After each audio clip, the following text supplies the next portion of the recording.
আজকে মাছের ডিম দিয়ে আলু দিয়ে পাতলা পাতলা ঝোল করব। এর জন্য ডিমটাকে ভেজে নিয়েছি। তারপরে তেল দিয়ে পেঁয়াজটাকে একটু লাল লাল ভাজলাম। রসুন, আদা এগুলোরও ভেজে নিলাম।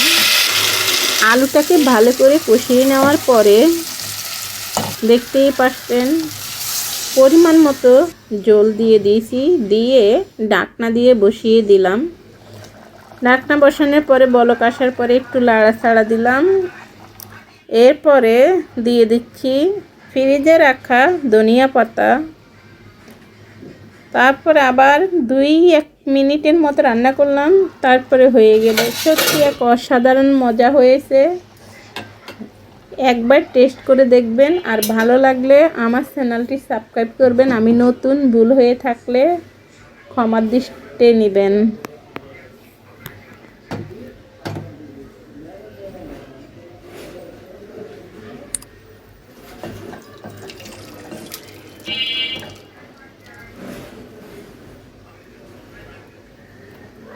আলহামদুলিল্লাহ,